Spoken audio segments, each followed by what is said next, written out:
但实话告诉你，大补丸的解药我已经解出来了。什么？你现在可以解大补丸的毒了？若非如此，我跟易欢怎敢公然跟你翻脸？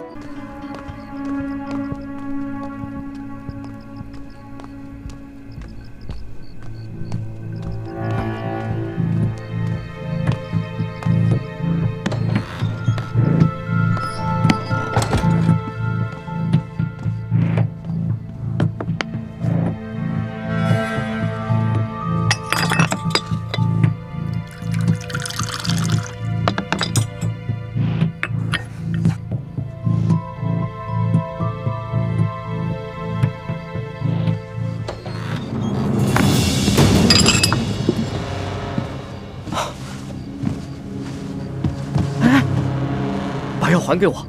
公公在吃什么？李太医，你这三更半夜的闯入咱家房间，你到底想干什么呀？咱们原来不是已经说好了吗？以前的事情咱们心照不宣，以后在宫中互相帮衬。公公不必着急，我连夜来找你，是有重要的事情要跟公公商议。有什么要事啊？侄儿李建清叩见叔父。你是？叔父，我跟易欢都是李定国的儿女，我们是您的亲侄儿侄女。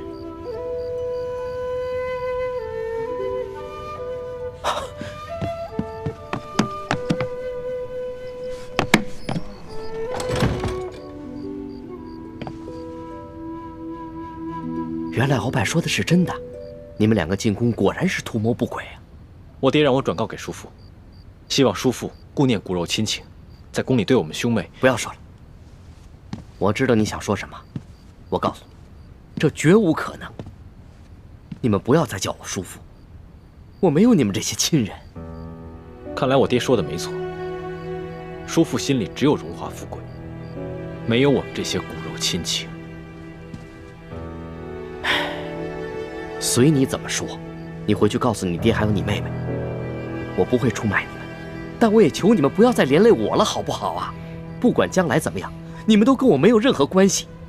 我早就当你爹40年前就死了，你们也当我40年前就死了，好不好啊？好，那我们便不讲骨肉亲情。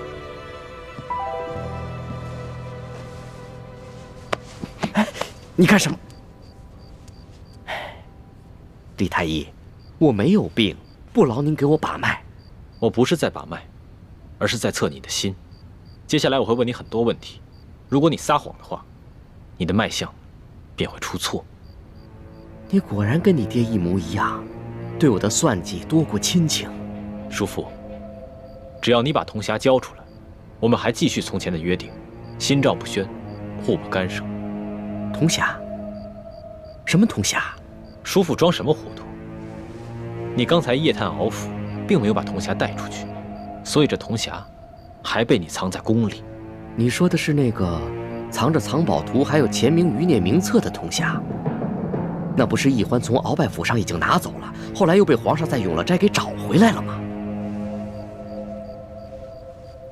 那个铜匣是假的，真的铜匣放在永乐斋被人调包了。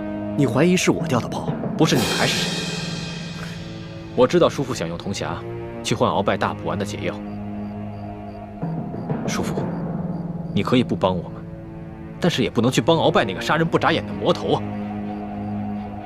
唉，叔父要的大补丸的解药，我能解，只要你交出铜匣，以后每月我会把大补丸的解药亲自给你送过来。叔父那个时候就不用再受鳌拜的挟制了。原来你能解大补丸的毒，难怪你敢背叛鳌拜。可是铜匣真的不在我身上，贤侄，你既然能解大补丸的毒，那就赶紧给我解药吧。叔父变脸还真是快，刚才还口口声声不想认我们这些亲人，现在居然叫我贤侄了。我这是没办法被逼的。俗话说，好死不如赖活着嘛。好，既然叔父想活不想死，那么只要你把铜匣交出来，我马上把大补丸的解药给你。这铜匣真的不在我身上，你想想，这么机密的事情，鳌拜怎么可能把这件事情告诉我呢？真的不是我调的包，你们要相信我呀！叔父要是不愿意交出铜匣跟我们合作，那我就不能给你解药。你口口声声叫我叔父，居然还要挟我！你讽刺我说我贪图荣华富贵，不顾骨肉亲情，而你们呢？你们就不自私，不冷血？从脉象上看，叔父的确不像是说谎，而且，易欢也跟我说过，你的确从来没有进过永乐斋，而且叔父也不会功夫，也没办法半夜从永乐斋将铜匣盗走。既然叔父不知道铜匣的下落，那侄儿就先告退了。哎，等一等，解药呢？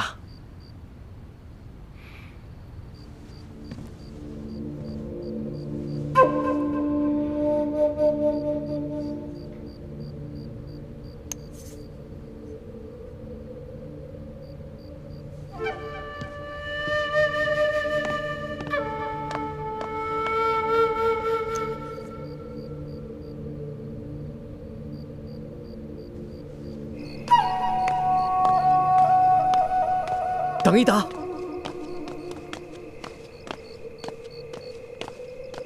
解药不是已经给你了吗？还有什么事？看在你替我保守秘密，还给我解药的份上，有件事情，我应该提醒你跟易欢。什么事？易欢之前打了皇上一巴掌，最近因为皇上林允生了病，这件事情太皇太后马上就知道了。你知道为什么吗？这不是你告的密吗？当时你不知道我们之间的关系，所以就在太皇太后面前借机讨好。我不怪你。不是我，你手里有我的把柄，我怎么还能在你的背后去使坏呢？就连皇上也认为是我，对我十分不满，我又不能解释，解释也没有用啊。那你觉得会是谁呢？我虽然没有十足的把握，但是我觉得十有八九会是索额图。索额图，他平时对我们还算不错。哎，那只是表象，在这紫禁城中，表面的好，那也许就是一把杀人不见血的刀。这索额图，他是顾命大臣索尼的儿子，以前有鳌拜压着他，所以他只能夹着尾巴做人。你们替他扳倒了鳌拜，他才在皇上面前替你们说几句好话。可是索额图这个人，为人最是深沉，况且他是当今皇后的亲叔叔，而皇上又如此宠幸易欢，他能真心对你们好吗？多谢叔父提醒。哎，你先别急着谢我。我在这紫禁城中30年沉浮不易呀，我真的不想跟你们掺和到一块儿。你回去转告你爹，咱们从此以后老死不相往来，各自珍重吧。叔父放心，你的话我一定带到。以后在宫里，我跟易欢也会尽量少打扰你。就这样吧。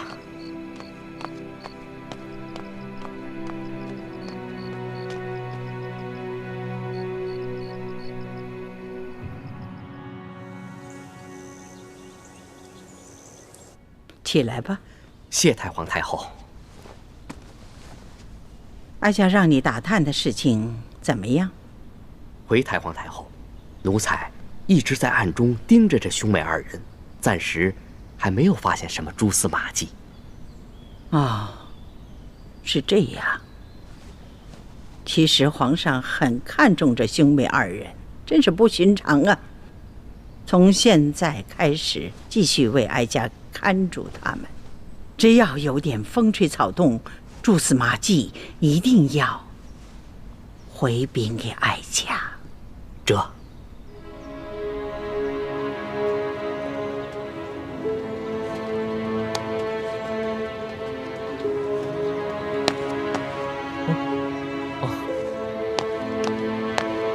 瞧见了吧？这鳌拜的手下可以凭借鳌拜发的令牌，自由地进出鳌拜府，所有的事情都直接向鳌拜汇报。而根据他和皇上的约定，只要这鳌拜不出府邸一步，他就可以自由地处理这些事情。而我们只能在鳌拜府的门口排查进出人员的令牌，既不能加以阻拦，也不能揭下他们的面具，看清楚他们真实的长相，更不可以跟踪啊！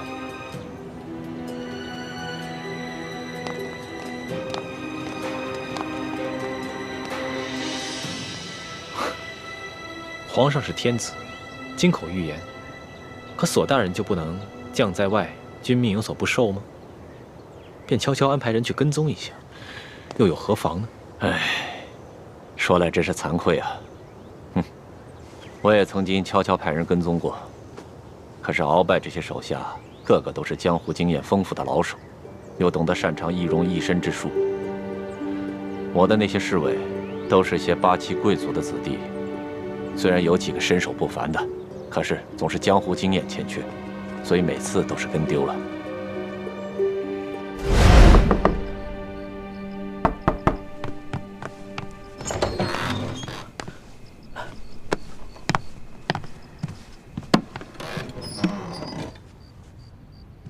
不是已经走了吗？你又突然回来干嘛呀？哎呦，我求你了，你跟你爹就放过我吧，我这辈子不容易，让我过几天安生日子成吗？叔父，我不会强迫你投靠我们反清复明的联盟，我只是想求你协助我们尽快除掉鳌拜。鳌拜一天不死，不仅对我们联盟，对你来说，也是一个极大的威胁。可是鳌拜跟皇上已经商量好了，皇上只是囚禁他，他是不可能杀鳌拜的。我要是有本事把鳌拜除了，我至于受他的胁迫去危害皇上吗？康熙恨透了鳌拜，他之所以不能杀他，无非是因为他身上还有筹码。可是如果我们除掉这个筹码，你觉得康熙还会留着他的性命吗？那你说吧，你们想要我做什么？叔父跟了鳌拜这么多年，他在三藩王和我们联盟当中安插的密探，叔父可知晓一二。鳌拜这个人呐，心思缜密，像这么机密的事情，他是不会泄露给我的。他安排在每条线上的密探，都只跟他单线联系，而密探与密探之间也都不认识。鳌拜手上掌握了这么多密探，每条线上的密探跟他联络之时，可有什么规律？如果有紧急情况需要联络的话，他跟密探之间有一套联络方法。如果没有什么紧急的情况，就只是每个月的固定时向他例行做一次汇报。每个月的初一、11、21，他就找我向他汇报宫中的情况。每个月的初2、12、22，他就召集安插在平西王府的密探向他做汇报。每逢初3之日，他就会召京城监视文武百官的密探前来汇报。那他何时召见负责反清联盟这条线上的密探？那就每月初5、15、25这3个逢5之日。明天就是初5。索大人，我看不如这样吧。今夜，我乔装成江湖中人，想办法潜入鳌拜的书房，偷走他跟手下密探的来往密信，再悄悄跟踪这些密探，看看能否有所发现。好啊！早知道李太医除了医术高明，身手也是不凡的，不在鳌拜之下。如果李太医肯出手相助，那真的是太好了。到时候，还需要索大人多多配合，让你那些手下不要干扰我们的行动。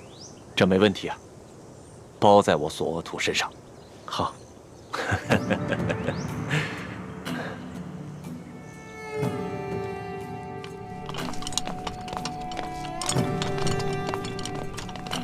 纳塞，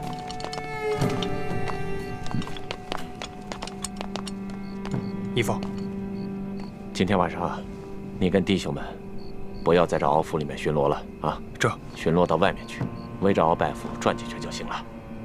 这府里面发生什么事情，你们都要装作没听见，明白吗？好的，义父，孩儿明白。行，巡逻去吧。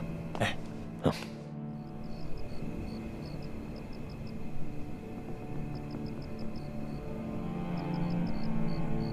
朱哥哥，你说今天来向鳌拜汇报的人，会不会是我们明珠谷的人？很有可能。反清联盟下有10几个组织，明珠谷是规模最大、威信最高的一个。更何况，通辖的秘密就是从明珠谷泄露的。如果是明珠谷的人，会不会是我们认识的人？你觉得会是谁呢？谷中的兄弟，都是我们相处了10几年的亲朋好友，我不敢乱猜。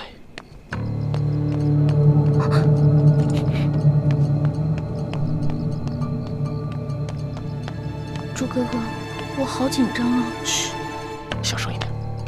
此人脚步轻微，武功很高，不能让他发现了。朱哥哥，您说这个人把自己装扮成这样，连身材都不敢暴露，可见他比其他人更加谨慎，更怕别人认出他来。我心里有种预感，这个人是我们认识的人，而且跟我们非常的熟悉。先不要乱猜。此人既然是咱们自己人，应该已经知道，我们已经知道了他的存在，但他还敢贸然前来，一定是有什么重要的情报要交给鳌拜。等会儿他出来的时候，你悄悄跟踪他，弄清楚他的身份。好，我再想办法去暗杀鳌拜，绝对不能让他把这个情报交给康熙。出来了。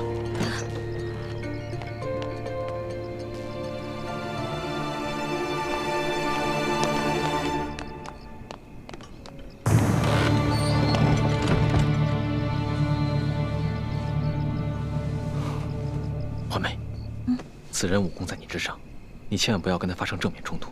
如果被发现了，马上放弃任务逃走，保住自己的性命要紧。行，我知道了，朱哥哥。你还不知道我吗？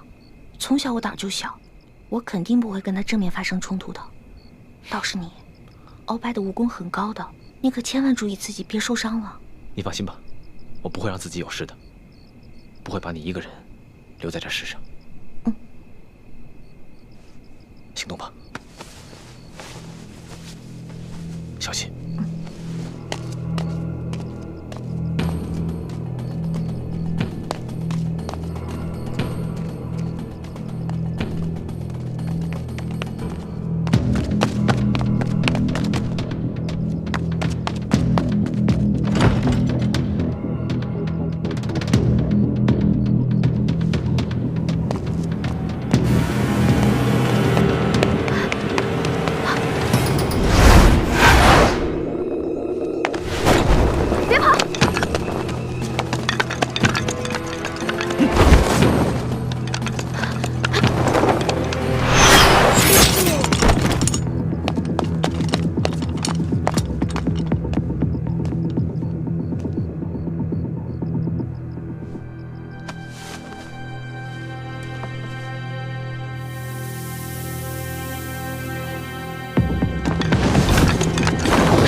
人呢？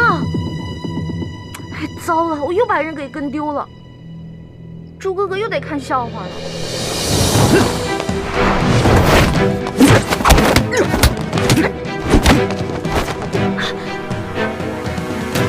你到底是谁？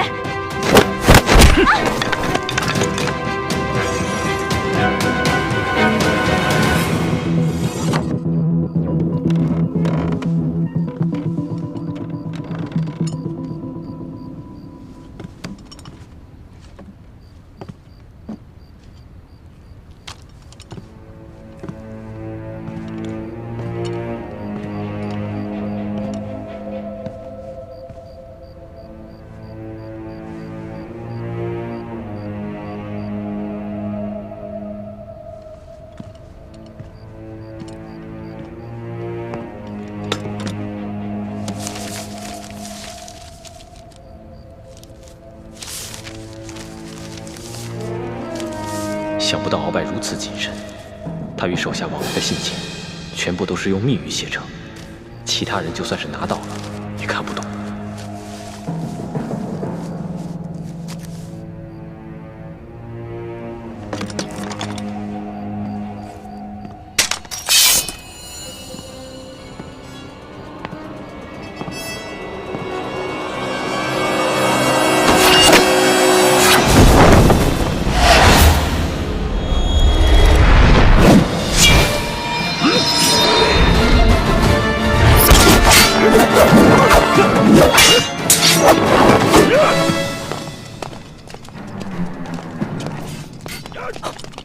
大人，内院好像有动静。哎，没听索大人吩咐吗？今夜不管发生什么动静，都不许吱声。知道吗？这边走。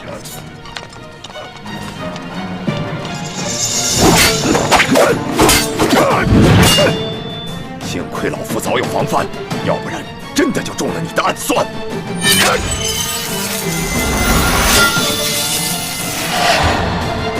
看我的李家独门飞镖！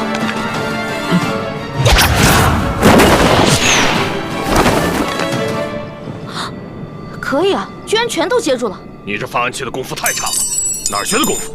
简直丢你师傅的脸！我刚刚逗你玩的，现在才是真格的。看招！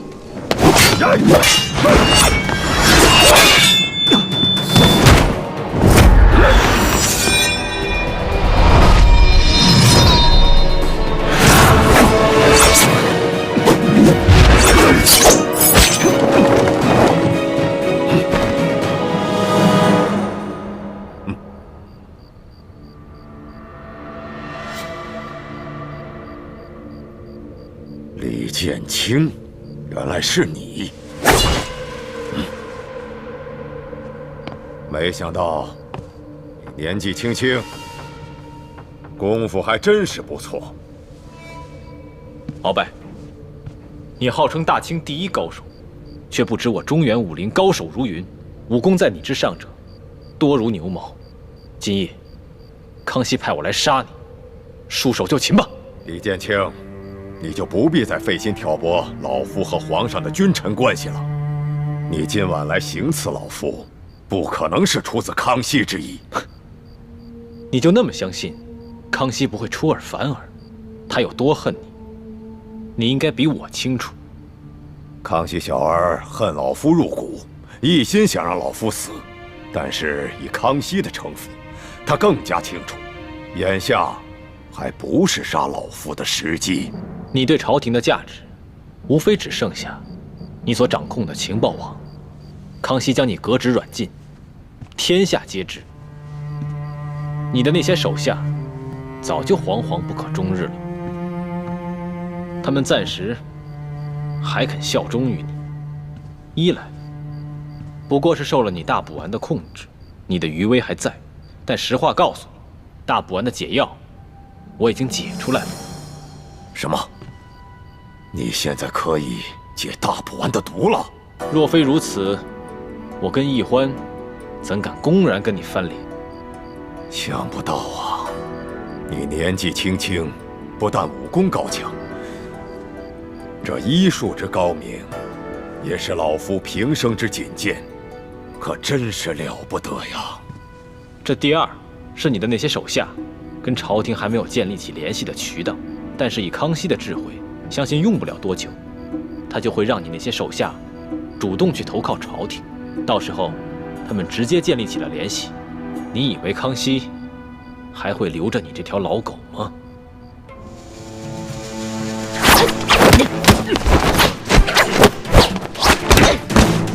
抓不住我的，快回去吧！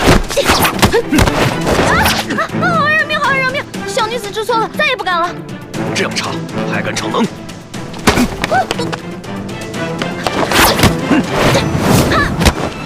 害，好害！你再饶我一次吧，我这次真的不敢了，我真的不敢了，真的。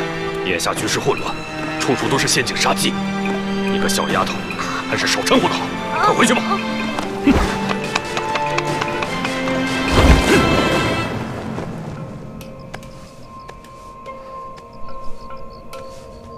李剑清，你和李一欢兄妹二人，都是来自明珠谷的前明余孽，你们二人的存在，就是我大清的一大威胁。鳌拜，你最好想清楚3件事情。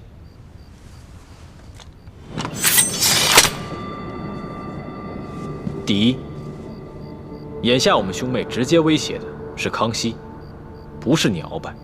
第二，康熙信任的是我们兄妹，不是你鳌拜。第三，康熙最恨、最想杀的，不是我们兄妹，还是鳌拜你。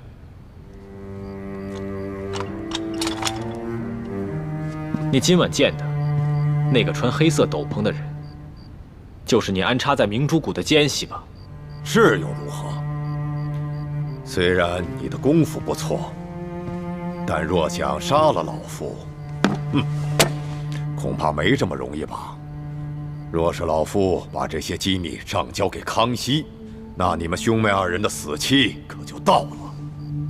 你真要把这些机密告诉康熙，你说他是会相信你呢，还是以为你又在挟私报复？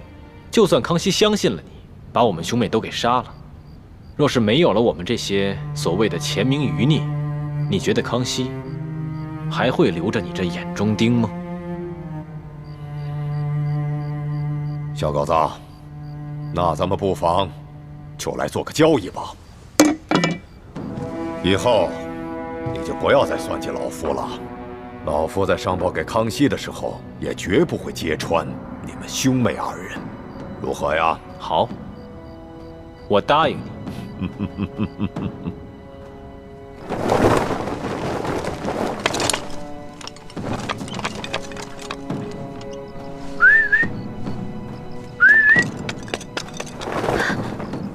惠妹，朱哥哥，惠妹，你没事吧？没事儿，只不过人被我给跟丢了。人没事就好，我这边也失手了，估计那个内奸早就算准我们会去行刺鳌拜，提前把我们特制的迷药解药给了鳌拜，鳌拜早有防备，我没能杀得了他。你没事吧？没受伤吧？你这么关心我，就算受伤也值了。你放心吧，我跟鳌拜不相上下，他杀不了我，我也杀不了他。朱哥哥，我跟那个人交手了，我觉得他武功的路子跟我们明珠谷很像。你怎么跟他交手了？我不是让你远远跟着，不要动手的吗？哎呀，跟踪人不是没经验吗？我去跟踪他，被他发现了。不过好奇怪啊，他明明好几次都可以杀了我的，可他最后都手下留情。虽然他用黑色斗篷把自己的身形全部罩住了，我看不清他的身形是什么样的，但是从他武功身法和揭发暗器的路数，我感觉他就是我们明珠谷的人。看来这个人认识你，所以才会对你手下留情。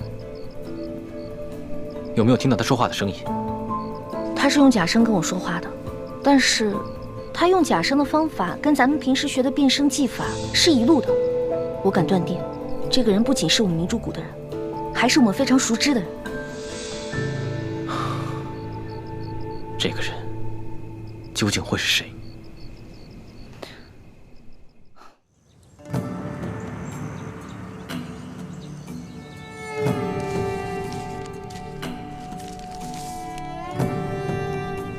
这就是鳌拜的手下传来的密信。是，这密信上的内容啊，全部都是用暗语写成，孙儿无法认得。虽然鳌拜也上了折子，解说了密信里的内容，但是孙儿也不知道他所说的话是否属实，不知道是不是从中做了什么手脚。孙儿想，皇祖母见多识广，也许能认识，所以啊，就特地拿过来给您看看。哎呀，哀家又不是神仙，哀家也得好好的琢磨琢磨。皇祖母，虽说这鳌拜多年来肆意妄为，但是啊，一直对皇祖母敬畏三分。他呀，一直嚷嚷着要见皇祖母呢。鳌拜的性子，哀家是清楚的。他要这个时候来见哀家，那不仅是不交出情报，还一定会搬出曾经怎样救过太宗皇帝的命啊，曾经铲除多尔衮那些陈年旧事啊，倒让哀家为难。不如冷他个半年，让他自己好好的反省反省。待半年以后，鳌拜的锐气磨得差不多了，认清现实了，那个时候哀家会亲自去见他，让他自觉地交出他手上所有的情报，才可奏效。皇祖母说的有理。皇祖母，孙儿还有政务要处理，就先告退了。好，那你就去吧。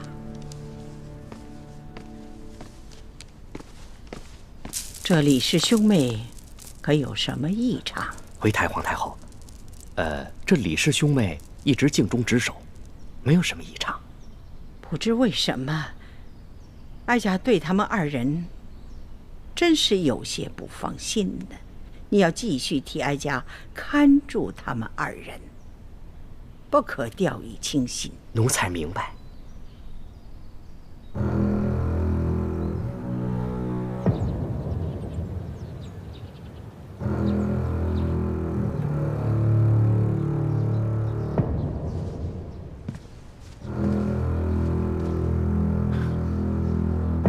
这是什么人这么大胆子，竟敢行刺中堂大人？中堂大人放心，我把这帮守卫狠狠地骂了一顿，罚他们半年俸禄。真是气死我了！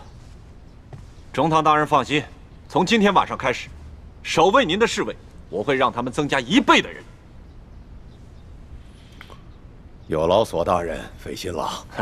应该的。回去禀告皇上，罪臣这点伤，一时半会儿死不了。那就太好了。中堂大人，这皇上一直都记挂着您。既然中堂大人身子无碍了，我想皇上也可以放心了。哦，对了，现在这太医院里面医术最高的就是李太医了，要不要请他来，也给您老人家瞧瞧身子？这要多谢索大人的好意了。老夫这点小伤，哪儿好去惊动李太医呢？那好，既然中堂大人身子无碍了，那我就回禀皇上，索图告退了。索大人，请留步。你们带着蔡太医前去开方，其他人都先退下吧。是。告退。啊。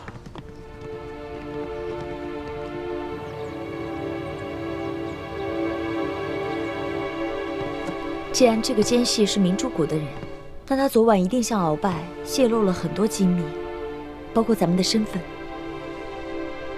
幸亏我跟鳌拜暂时达成了协议。他今天上交给康熙的情报当中，除了吴三桂和耿精忠等3藩王的信息，还有朝中一些大臣们的信息，没有我们反清联盟的。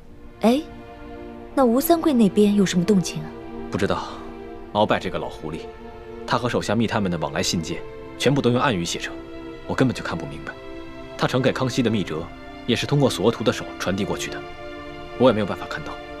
哎呀，到手的铜匣不翼而飞了，李公公的嫌疑已经排除掉了，那还能有谁把这个铜匣给调换了呢？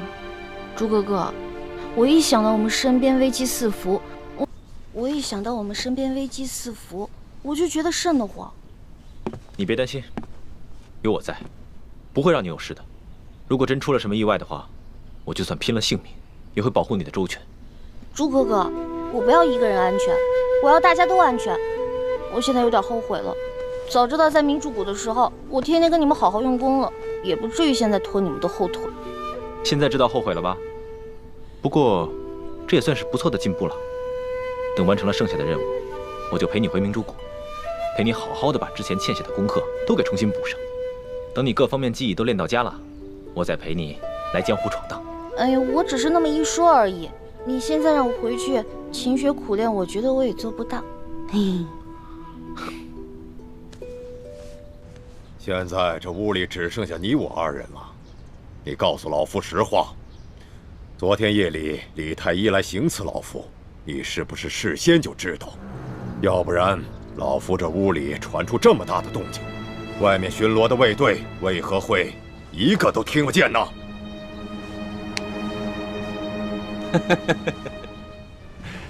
敖中堂，你要是这么说，那可真是冤枉我索额图了。昨天李太医告诉我说，他只是要进你房间来偷取你的密信。至于为什么你们能动起手来，这就完全没有想到。而且，你是咱们大清第一勇士，你怎么能够让他给刺伤了呢？真是没想到。你别在老夫面前装傻。你阿玛索尼虽然生前是我鳌拜的大敌，但若他今天还活着，就眼下这个局势，他定会暂时放弃前嫌，与老夫联手，共同对外。而你今天却不顾大局，帮着一个来历不明的人来算计老夫。如果你阿玛在天有灵，定不会答应。哼！敖中堂，李太医跟我说了，他是在偷取密信的时候被你发现了，所以才不得不刺伤你，才能顺利的脱身。你我都是明白人，这李太医敢来盗取你的密信，那他一定是在奉命行事。如果我要再继续追问他，那岂不是惹祸上身了吗？你糊涂啊！你可知昨夜老夫已经见到了安插在反清联盟的密探？这个密探亲口告诉老夫，这个李太医和李欢他们兄妹二人就是反清联盟的人。尤其是这个李建清，他的身份更为特殊，他其实就是……哎呀，我不想听，不想听，我不想听你说这些。敖中堂，如果你认为你说的是事实，而且还有真凭实据，那你尽可以写一封给皇上的密折。如果你觉得不方便见皇上，你交给我，我替你转呈给皇上。索额图啊，索额图，你休要在老夫面前装聋作哑，行吗？你明明知道皇上对老夫积怨颇深，现在老夫重罪在身，又因那李氏兄妹二人协助皇上擒住了老夫，正受皇上恩宠。现在老夫除了那密探所言，并无证据在手。若此时我去举报那兄妹二人，皇上他怎可会相信老夫所言？他只会认为老夫已经串通了密探，是在栽赃陷害对手，是在打击报复。敖中堂，既然你都不敢跟皇上直言，你凭什么让我去逆皇上的龙鳞？你告诉我，你这安得起非一石二鸟之心？索额图啊，索额图，你就是个老滑头！若不是因为你和那李氏兄妹二人一样，正受皇上的恩宠，你以为我鳌拜今天愿意低声下气的求你这个政敌吗？哼，我知道你这心里边也清楚，那李氏兄妹二人可疑，但是你不敢表露分毫，你反而会去讨好他们兄妹。现在老夫把他们兄妹二人的身份信息都告诉了你，你就去查证，然后上报给皇上，这是多么大的一件功劳啊！既然话都说到这儿了，敖中堂，我也告诉你，我索额图为官，永远只相信一句话，那就是少管闲事，少说话，闭着眼睛夹着尾巴做人。我现在不求有功，但求无过，可以安安稳稳的去伺候皇上。至于别的，我想不了那么多。既然敖中堂身子无碍，那索额图告辞了。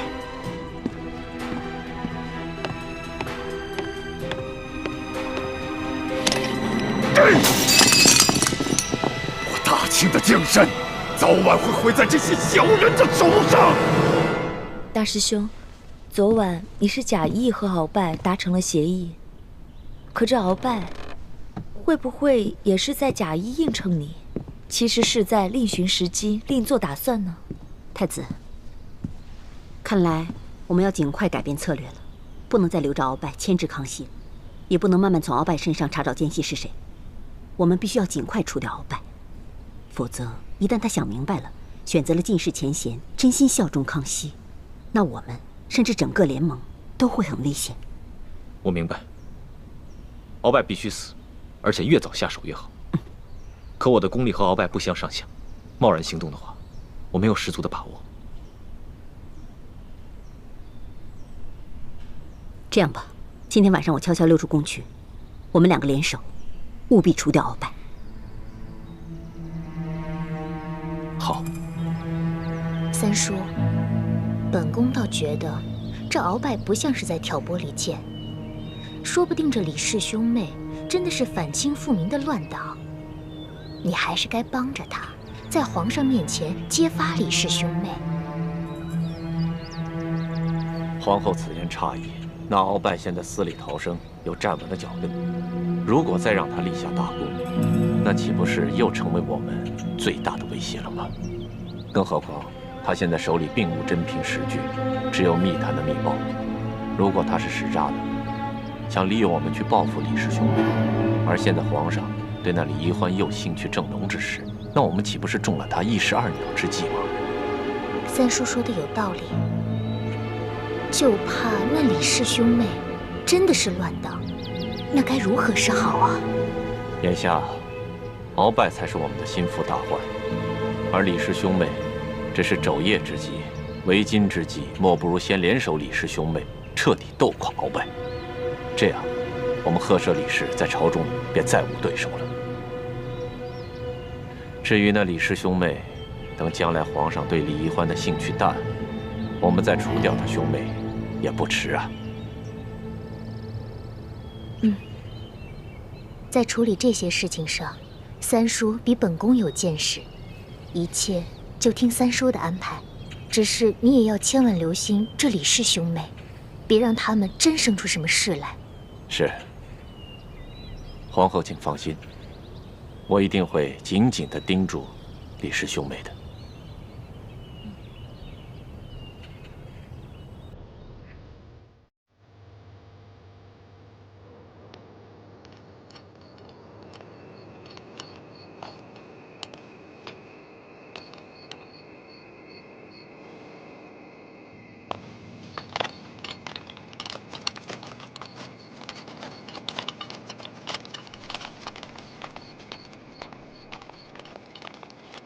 怎么这么多守卫？你不是说跟索额图达成默契，把守卫都撤走了吗？索额图是奉旨保护鳌拜，所以面上的功夫还是要做的。只要我们弄出点动静，这些守卫就会配合的为我们引开。欢儿，你去引开卫兵，我和太子去杀鳌拜。知道了，六师傅、朱哥哥注意安全，小心，小心。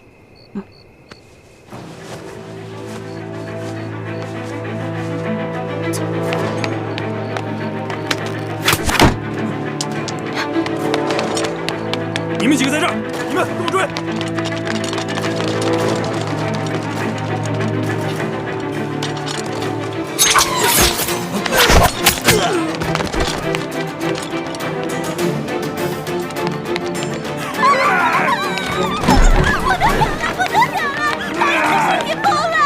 哎呀！大胆妖才，滚开！老爷，是我呀，老爷！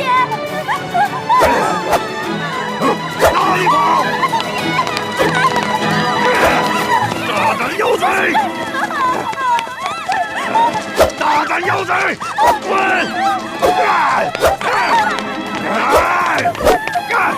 老夫乃大清第一勇士，敢害老夫！我今天要把你们剁成肉酱！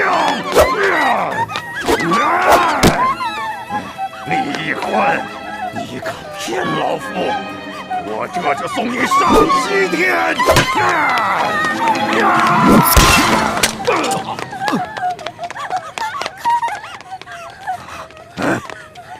你是谁？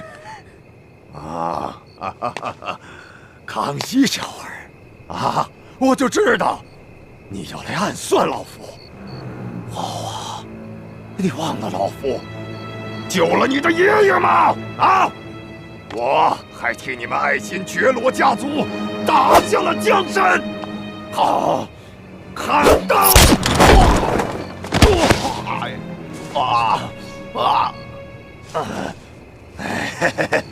康熙小儿，今天老夫要跟你同归于尽！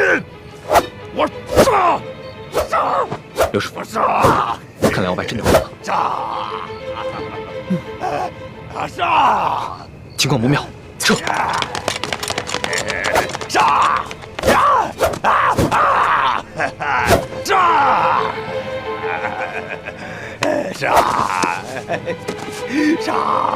杀！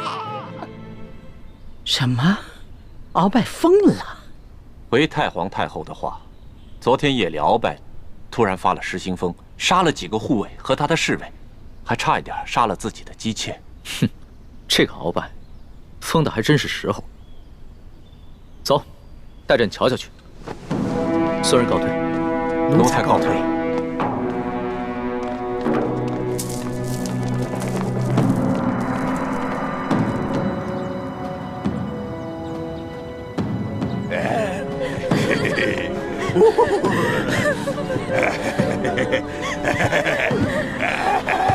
这好好的一个人，怎么说封就封了？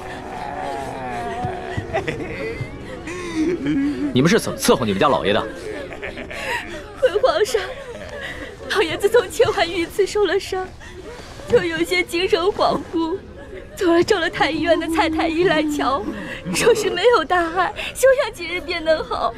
可谁成想，昨日睡到半夜，老爷突然嚷着说心里燥热，在屋里大喊大叫，最后就是心疯了。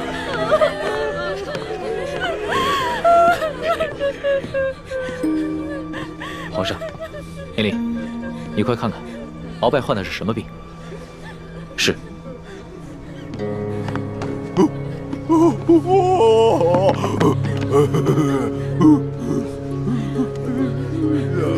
中堂大人，把手给我。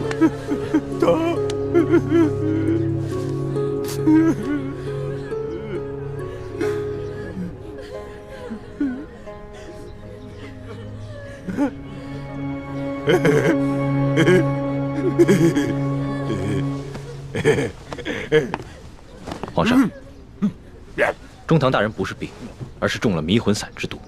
迷魂散？索图，奴才在。这是怎么回事？皇上，这鳌拜的日常起居和饮食，都是由他们鳌拜府的人自行照料的。奴才严格按照皇上的吩咐，从来都不插手。所以这鳌拜什么时候中了迷魂散，这奴才完全不知道。李太医，这鳌拜的迷魂散之毒有解吗？恕臣无能，解不了此毒。哎，皇上，小心啊！万一有诈。无妨。中堂大人不仅心神俱失，还元气大伤，已无伤人之力。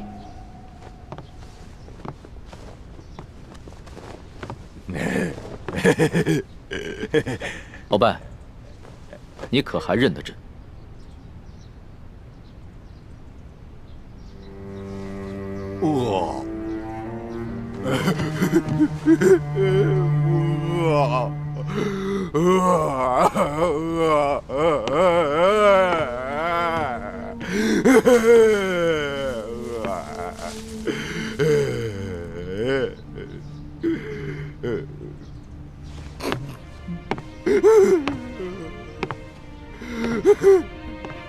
鳌拜，这是朕赏你的点心，吃吧。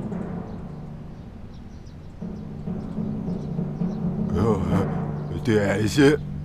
对啊，你不是说你饿了吗？这是朕特意从御膳房里给你带的，快吃吧。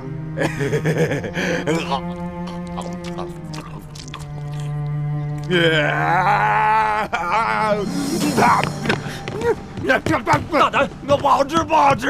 我要吃好吃的点心。你去。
你这道城门，本王一定要钻过去！勇士们，跟着本王杀！杀！杀！杀！杀！杀！杀！杀！我们占领了！我们占领城门啦！皇上，看来中堂大人真的疯了。鳌拜曾经权倾天下，连朕都要忌惮3分。纵然被朕打入了天牢，他也是桀骜不驯。如今连这胯下之辱都能忍，看来他是真的疯了。左通，奴才在。把鳌拜的家眷全部都送到刑部，一个一个审，必须给朕查出这下毒之人。这。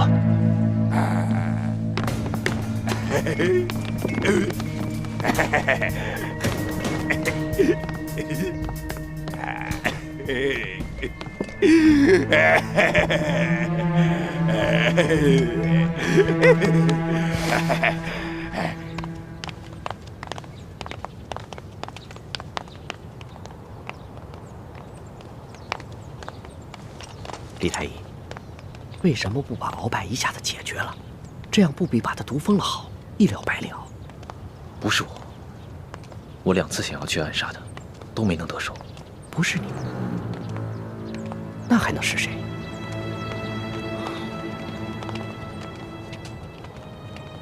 难道会是索额图？这件事情太过蹊跷，以后行事千万要小心，万不可声张。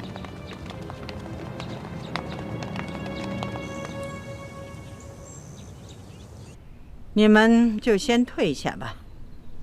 这是。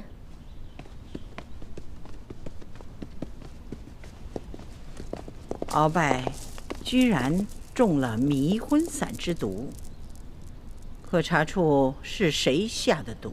此事已经交给索额图去查办了。皇上，哀家知道你极为憎恨鳌拜，未免心太急了些。哦，皇祖母，鳌拜中毒，并非是孙儿下的旨。不是你，那又是谁呢？索额图不是奉旨守卫吗？怎么还会让人得手？孙儿也觉得此事很蹊跷，会不会是鳌拜当初在侍卫中就埋伏了奸细，现在看鳌拜失了势，就不想再受他的挟持，所以就把鳌拜给毒疯了。鳌拜这一疯啊，他手上的情报线可就无处可查了。曾儿，你虽然除了鳌拜，从此大权在握，但你身上的担子实在太重了，不可掉以轻心呢。皇祖母，请放心，孙儿定不会让您失望的。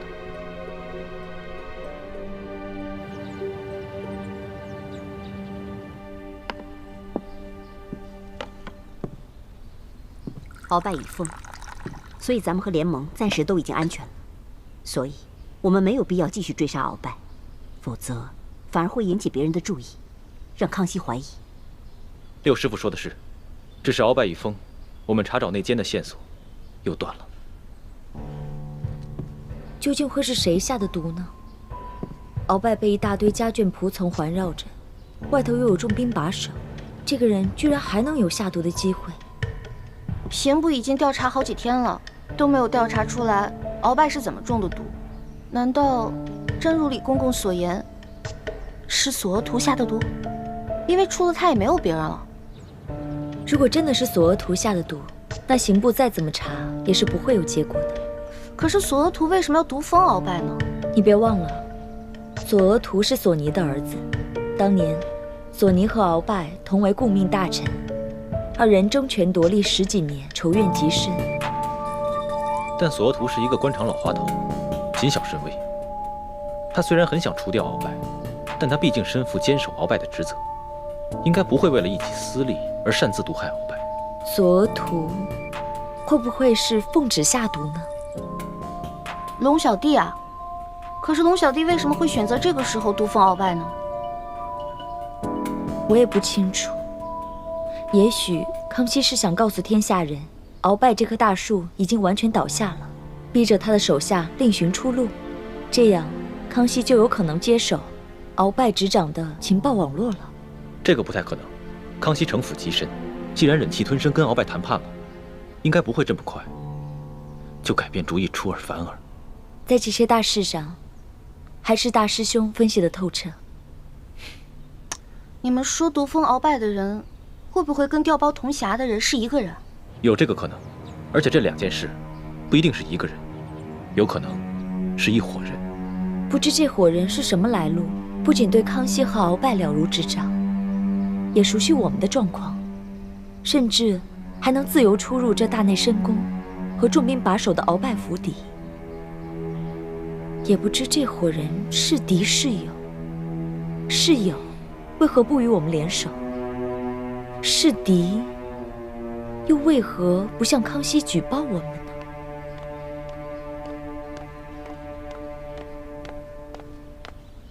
李公公来了。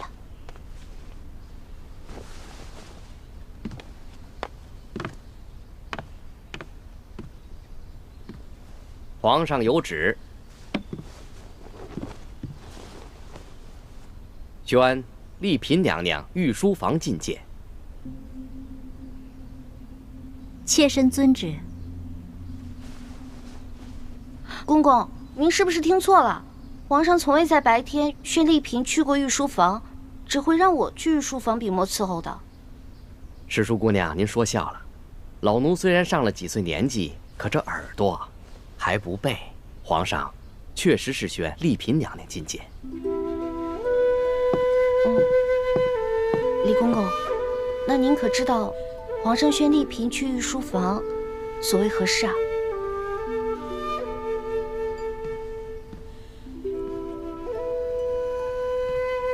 皇上在御书房批阅奏章，突然间脸色大变，拍案而起，然后就在御书房里走来走去，过了好一阵子才平静下来，然后就命奴才来宣丽嫔娘娘。丽嫔娘娘，随老奴去吧。好。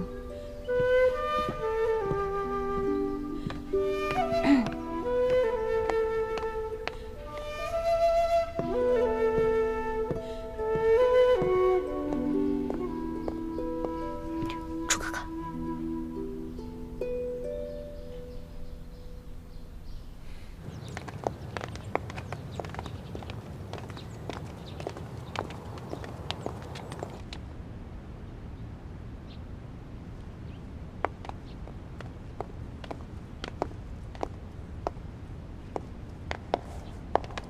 臣妾参见皇上，给皇上请安。文心，不必多礼。谢皇上。皇上是批阅奏章乏了，宣臣妾过来对议几句吗？皇上怎么了？文心，朕宣你前来，是有一件事不得不告诉你。你爹他，我爹怎么了？兵部急报，山西总兵舒简在护送平西王次子吴应奇一行进京途中遭遇劫匪，永历帝部分遗物被劫。疏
文心，这已经不是一起普通的劫匪案，这背后牵扯到许多重大的机密。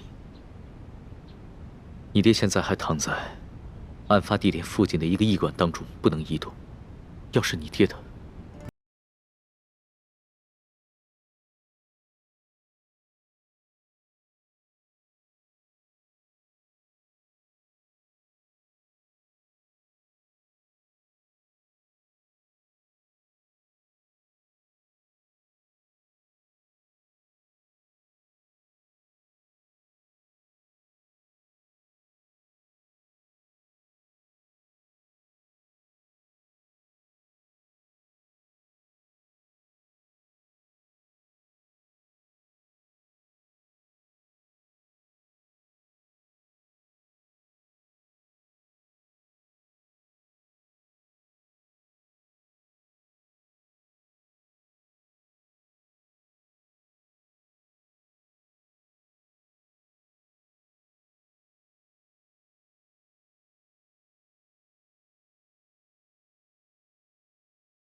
速去速回，执意只带了少量的侍卫，微服出行。可这路上万一出了什么意外，这么重大的责任，奴才可担当不起啊！皇上呢，他是认为，不可能在深宫中能体察民情啊，更不能够去治理天下呀。故此呢，他这次到山西微服私访，处置2桩大事，顺便呢再体察体察民情，哀家也赞同。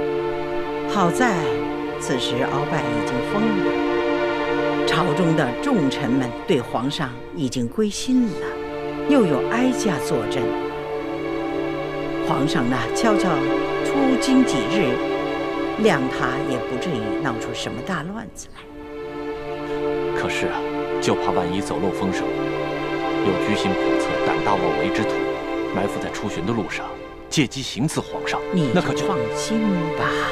哀家会下一道懿旨，就说皇上啊要陪哀家闭关1个月，诵经礼佛，为我大清祈福。知道皇上出宫离京的也就只有你我这几个人而已。你呢，多挑几个得力之人，务必在暗中保护好皇上。若是出了差错，哀家就为你试问。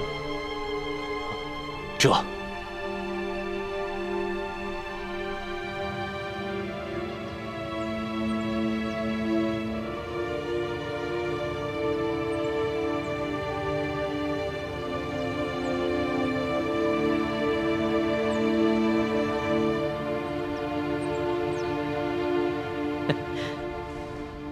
好了，等明儿一早一出宫，朕就摇身一变，变成钦差大臣龙三了。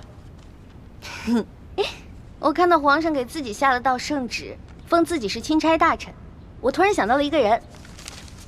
想起谁了？我不能说。少装可怜，没有外人在的时候，你的嘴上从来都是不把门的。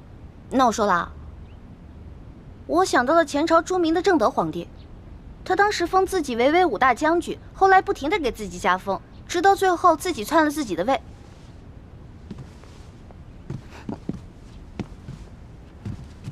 你居然拿朕和正德那个昏君比？看，生气了吧？小心眼儿！我只是突然想到了这个典故，就是想在肚子里腹诽一下。本来我不想说的啊，是你让我说的。你看，说完你就生气。